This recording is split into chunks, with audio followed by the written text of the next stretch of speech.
that. Yeah, so now coming to your question, how do we make of the numbers that turned up to vote? Very impressive. I think we are very impressed, and I think we are yet to be impressed in the future. This is exactly what the Center for Young Leaders stands for. You know, it's about encouraging the participation of young people in the governance process at all levels. And I think what we witnessed during the 12th August election was wonderful. And I think you can see that if we engage the young people and we capacitate them effectively, they are able to place demands, and participating in an election like what they did is one of those demands that they place on the governance process of a country. So we are very impressed. I think this is one of a kind in terms of young people participating. It was wonderful. When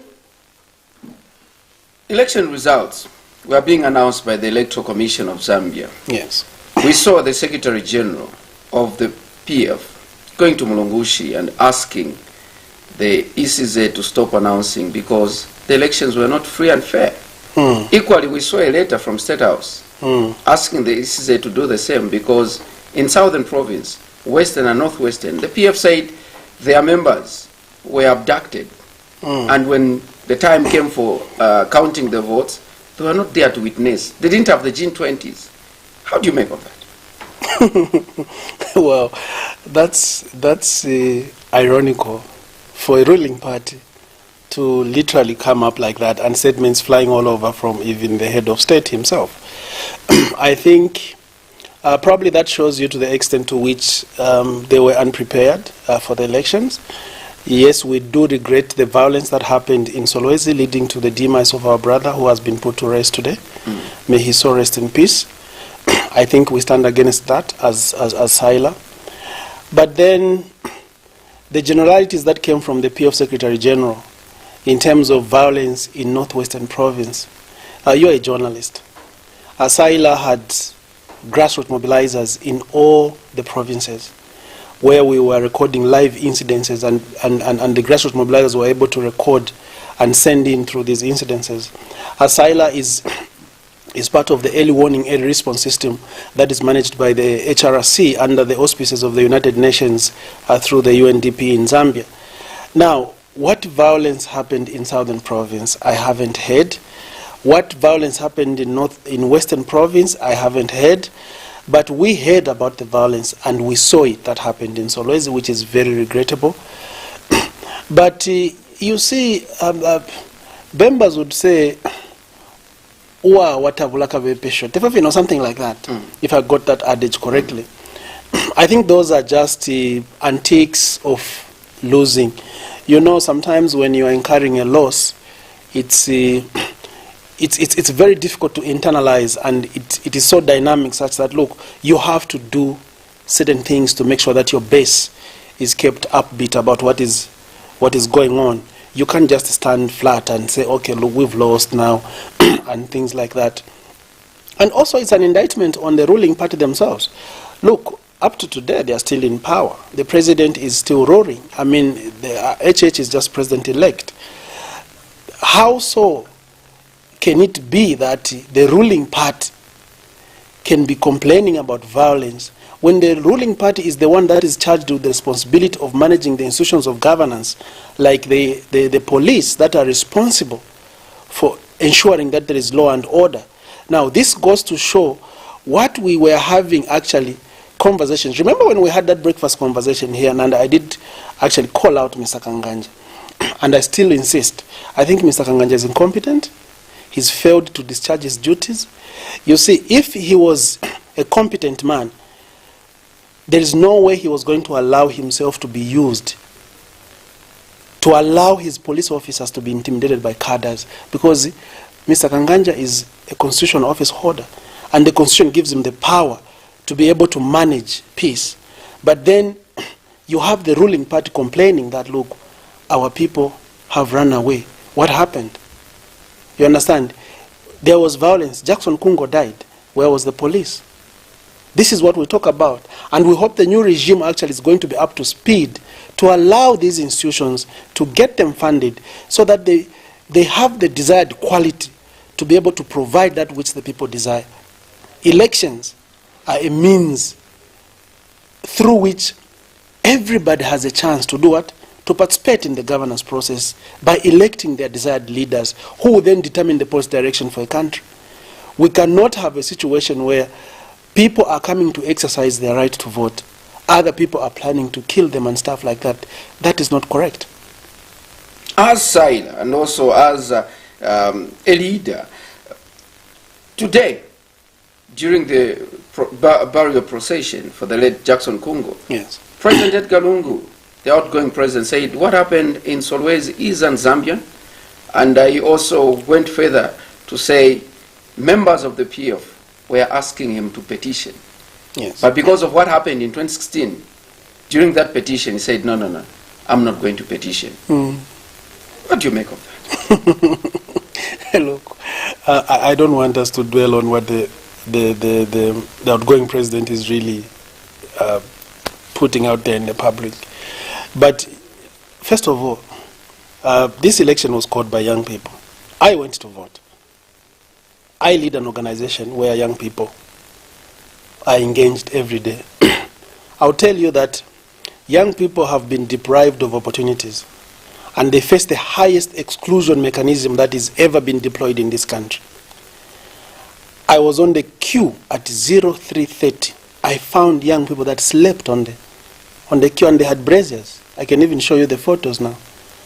And you know, when I looked at that, I felt there was something that was going on. Okay? Now, you can petition if you have a highly contested election with very slim margins in terms of the numbers that you are losing with. The Patriotic Front lost with 1 million and about 19,000 votes. What are you going to petition? Where are you going to start petitioning from? Of course, I mean, the president could be playing face and saving his people, but I think there should be a better way of encouraging the people. You see, one thing, if you fall, you have to accept that you've fallen in order for you to stand up correctly. Otherwise, you keep falling. So the lead itself, if in his letter, the memo that came from his office said, we didn't have polling agents, how possible is it that a ruling party in Africa, with the kind of money that the Patriotic Front had, that they would not have polling agents? So if you are able to, for you to be able to petition, you need to have evidence. So if you don't have evidence, then you should not waste your time and other people's time giving them false hopes and trying to petition.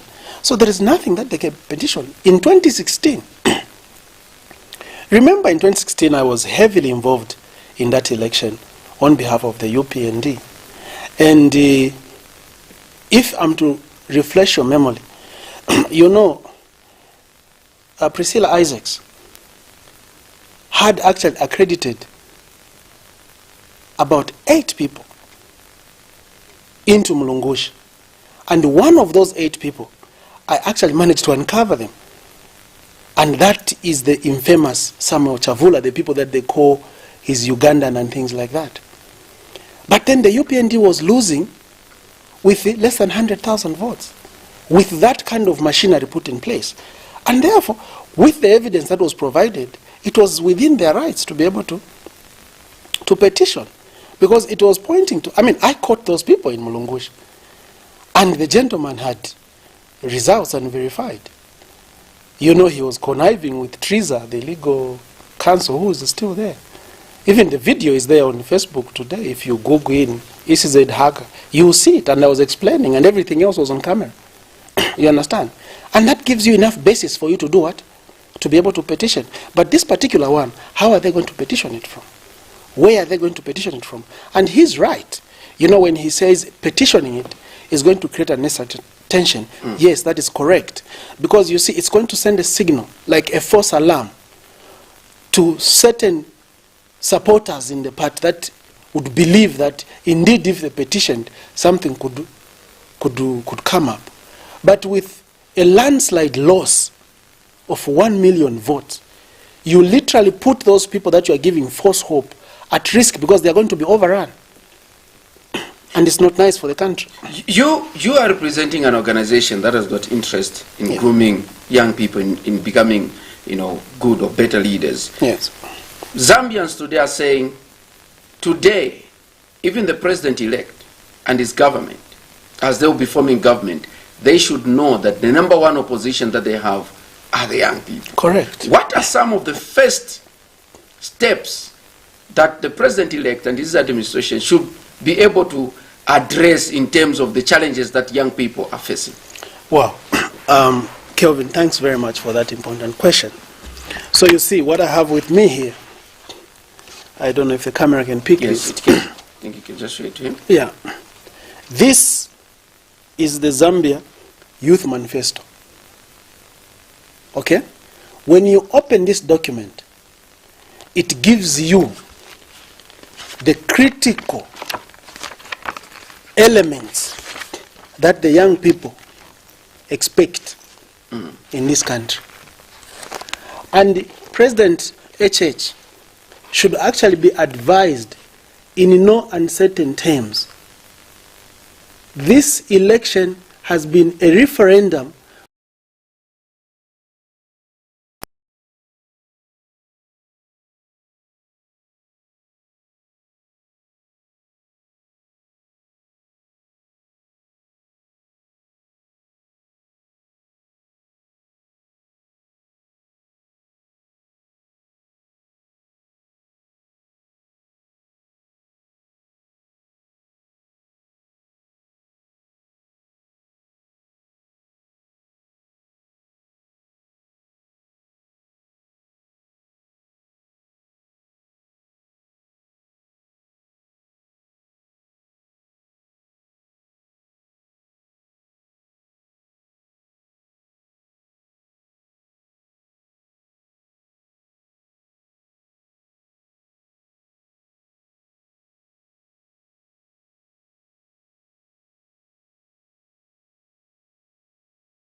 pick the correct language which is going to attract investment in this country and create an environment where jobs are created for young people. So that is very, very critical. Secondly, the second pillar that we want the UPND to focus on is social development. And in social development, through the Youth Manifesto, which we presented to the Secretary General, Honorable Batuke Menda, and he graciously signed to it, we are saying poverty reduction should be a key element. Equity and broad-based growth and redistribution of the national resources is very key. We don't want empowerment schemes that are going to start in 2024. No, we are not interested in that. We cannot be putting our lives on hold and wait for electioneering to come. That's when somebody is going to run around and start throwing money all over. No. The pass-through effect of that policy is such that it will only take effect after 6 months. And that is not workable. So we want empowerment schemes that are broad-based, that give young people opportunities, and they should start now. Number 3, we want the UPND government to focus on governance. Governance is the anchor of national development. If governance collapses in this country like it had happened, then you see a situation where you have cadres forming themselves into militia camps and overrunning market and shrinking the revenue that is required to go into the national coffers and the treasury to be able to manage the market, the country effectively. Just today you saw the city council was going to take over a market. And they were not even ashamed to say, we are taking over a market. If I was them, I would have done it quietly and make sure that there are no cameras. When did they hand over those markets to the cadres? That is very dangerous. So we are talking about governance. The police, if the city council can tell us that they were losing 2 million kwacha per month in terms of revenues, who was collecting this revenue? Where was it going to? Where was the leadership of the country for them not to understand that councils were losing revenue?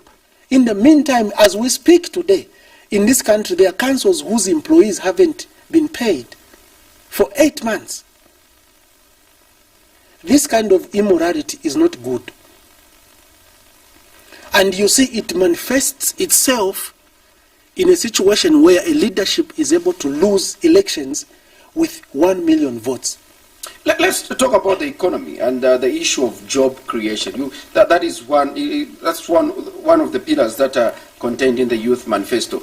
Job creation. The PF government promised people, or promised Zambians, youths, that they are going to create jobs. Again, you are saying the party and the president-elect, Hakainde Hichilema, should focus on job creation. Others are arguing that we don't have industries. We're not producing. How are they going to create jobs in a country that has got no industries? They have to create the industry. They have to think. You see, they've got literally 1 million youth that passed a judgment on the PF regime because of being dishonest.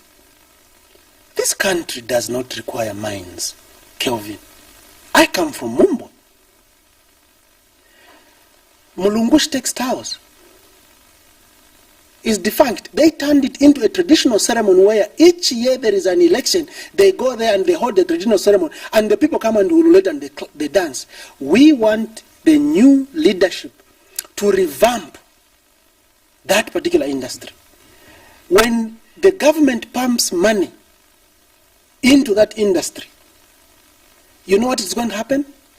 We are going to require cotton. It means we are going to require gineries that are going to process that cotton.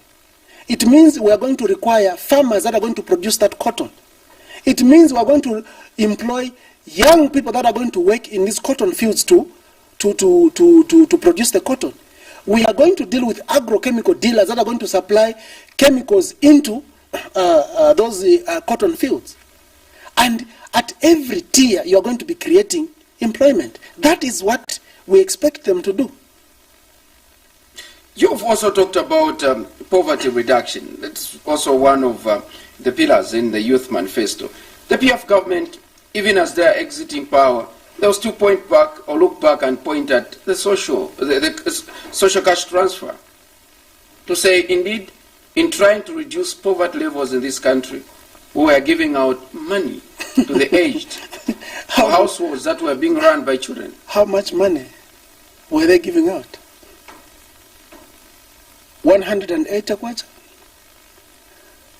How many items can you buy in 180 kwacha? Kelvin, the cost of moving from my village where my mother is to go to town is 50 kwacha.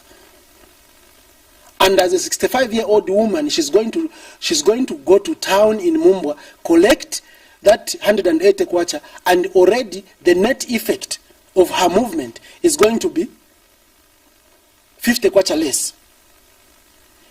And when you knock out the 50 kwacha less from that 180 kwacha, she can't even buy a bag of meal.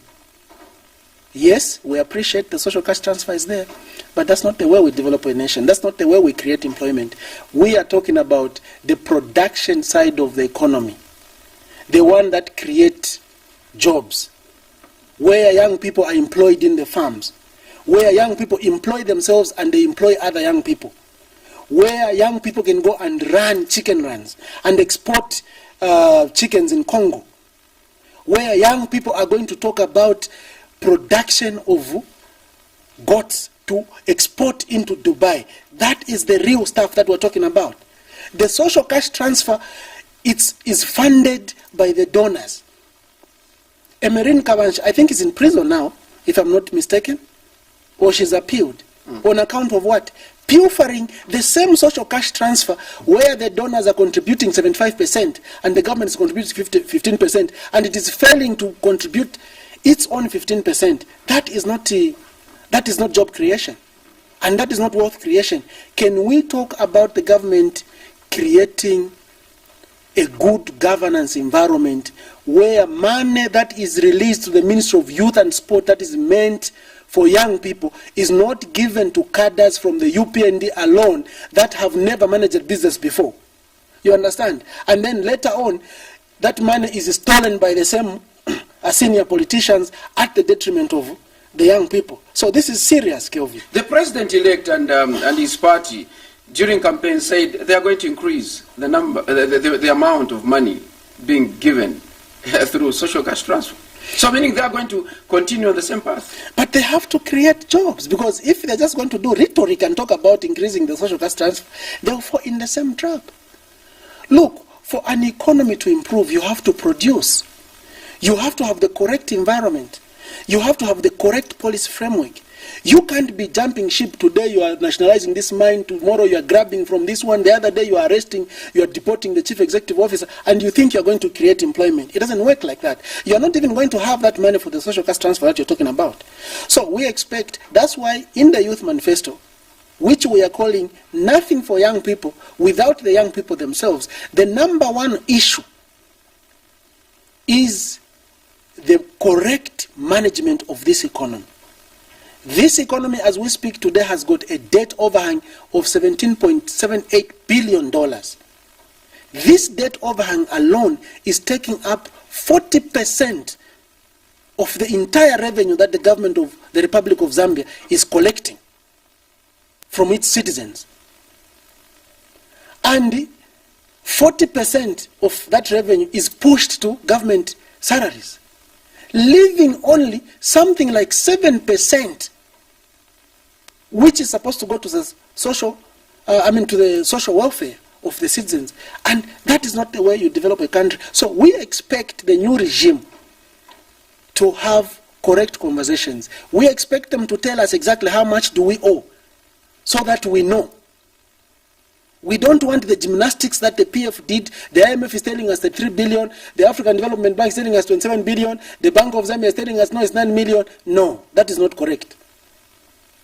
You also talked about governance, and in your preamble you talked about the IG, and you said you maintain that he's very incompetent. Yes. The IG, according to our SETA, is appointed by the head of state, including his deputies and the commissioners. Should the trend continue, or No. what are you proposing? No.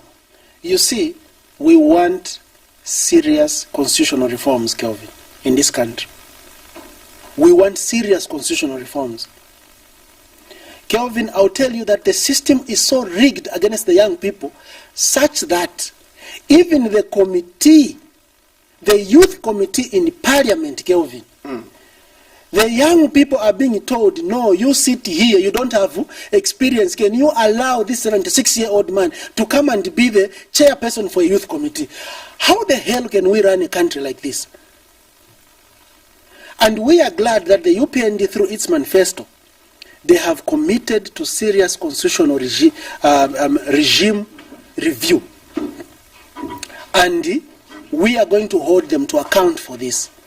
We want a situation where this issue of everything is being appointed by the president, from the DC to the board members to the provincial commissioners in the police, is eating the fabric of this great republic.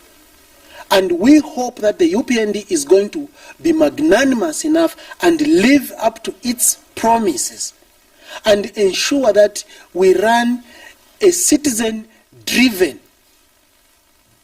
constitutional review process to remove all this confusion that is in there. You know, they're telling us there's a lacuna in that constitution. You know, you can't be having elections, by-elections within a general elections, Kelvin. As we conclude, I know, Sai, you've got a lot, and we will continue to engage you even when the president takes oath on Tuesday. But the issue of retirement age is something that young people are also talking about. What is your proposal? Let them reduce it to 55.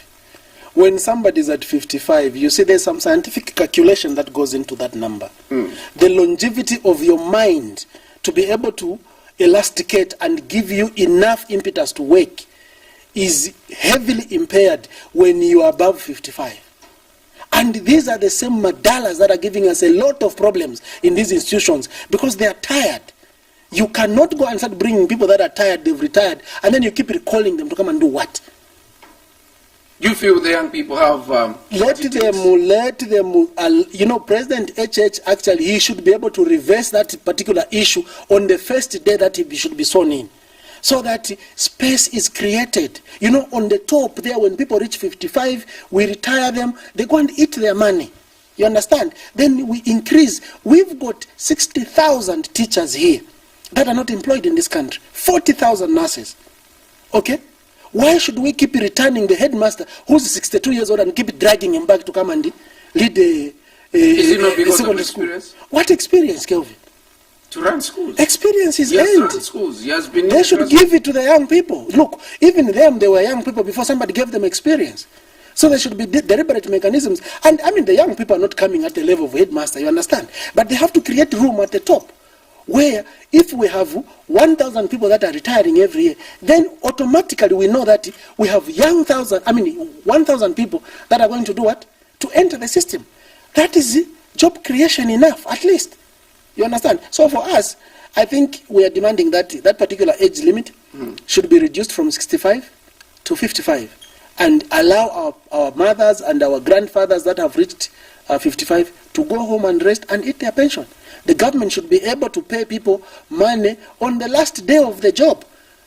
If today is my last day of working and I've retired, everything is signed, on Monday, when I go to my account, I should find the money so that I enjoy my retirement. So people should not use the issue of playing gymnastics and increasing the age of people to be 65 simply because the government is bankrupt and they don't have money. No, let them now work properly and make sure that money is found. When somebody retires, they are given their money. Not where a situation where we saw our parents, our grandparents spend an entire rain season. As we conclude, we saw, students, for example, at the University of Zambia, even if government said they had to look for their own transportation in order for them to come at the university and vote where they registered from, but they came in numbers, only God knows who funded them to come and vote. What are some of the proposals, immediate proposals that President Hakainde Hichilema and his administration should put in place in order to also respond to the cries of students in universities and colleges? Number one is to make sure that his policy direction, his economic policy direction, speak to the fundamentals of ensuring that this economy gets back on track. Because it is only when the economy gets back on track that we are going to have foreign direct investment, that we are going to have companies starting businesses in Zambia, and that means young people are getting jobs. Okay? It is only when the economic fundamentals are correct, its governance fundamentals are correct, that we are going to have correct empowerment schemes, so that young people can innovate and access money, so that interest rate can come down, inflation can come down, the exchange rate can stabilize, and young people who desire to create jobs for themselves, they can create companies and employ themselves. Okay? We also expect him to be able to restore the bursary scheme. Okay? And not loans? No. Let him restore the bursary scheme. You are against loans? Yes. let him restore the bursary scheme so that students that have qualified to go to higher learning institutions and don't have the means to pay for themselves, government comes in and pays for them. We want him to restore unionism in higher learning institutions, because unionism is a platform for grooming young leaders in order for them to come and account for themselves properly when the time comes. The current confusion that is there is a rigged system that is used to, patronize young people and create a tokenism environment where people are used as tools to mobilize themselves. We want strong unions, and when there are strong unions, they offer strong checks and balances. Better checks and balances enable you to think properly and be on your toes. It helps you to deliver. That is what helped Manawasa to deliver. So if we have a strong cadre of young people that are coming through these universities, and they have a proper, well-managed governance system through the union system, that is going to help to groom young people to be able for them to account for themselves properly and take up leadership skills which they use later in their lives. So these are some of the demands, and we hope he is also going to be receptive and be able to engage young people from time to time and recognize that these are one of the greatest stakeholders. They are a greatest resource. Young people are a greatest resource that this country will ever have, as far as improving and moving this country forward is concerned. And we hope he's going to have the political will. His people are going to advise him correctly and make sure that young people are engaged meaningfully and constructively. We want him to be having town halls. Let him come to the University of Zambia. Let's have an open conversation that is not scripted. And let the young people ask questions. That is what gives motivation and inspiration to young people to start desiring to be presidents and permanent secretaries and ministers. Let us change the way we do things in this country for once. Jones, thank you so much for making an appearance on this special interview. Wishing you all the best, and CYLA, as you continue to engage young people and grooming them. Thank you, Mr. Shvogolo. It's a pleasure to be here always. There you have it. This has been a special interview on your channel of choice, Muvi Television, and I've been discussing with Mr. Jones Mulunga, who is Center for Young Leaders in Africa Executive Director. We've been looking at the poll election analysis. Join us again tomorrow when we bring to you yet another edition on the special interview. On behalf of Mavuto Piri, the producer and the director of the program, good night.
Experts enjoy true feelings, a flood of emotions, a rush of adrenaline,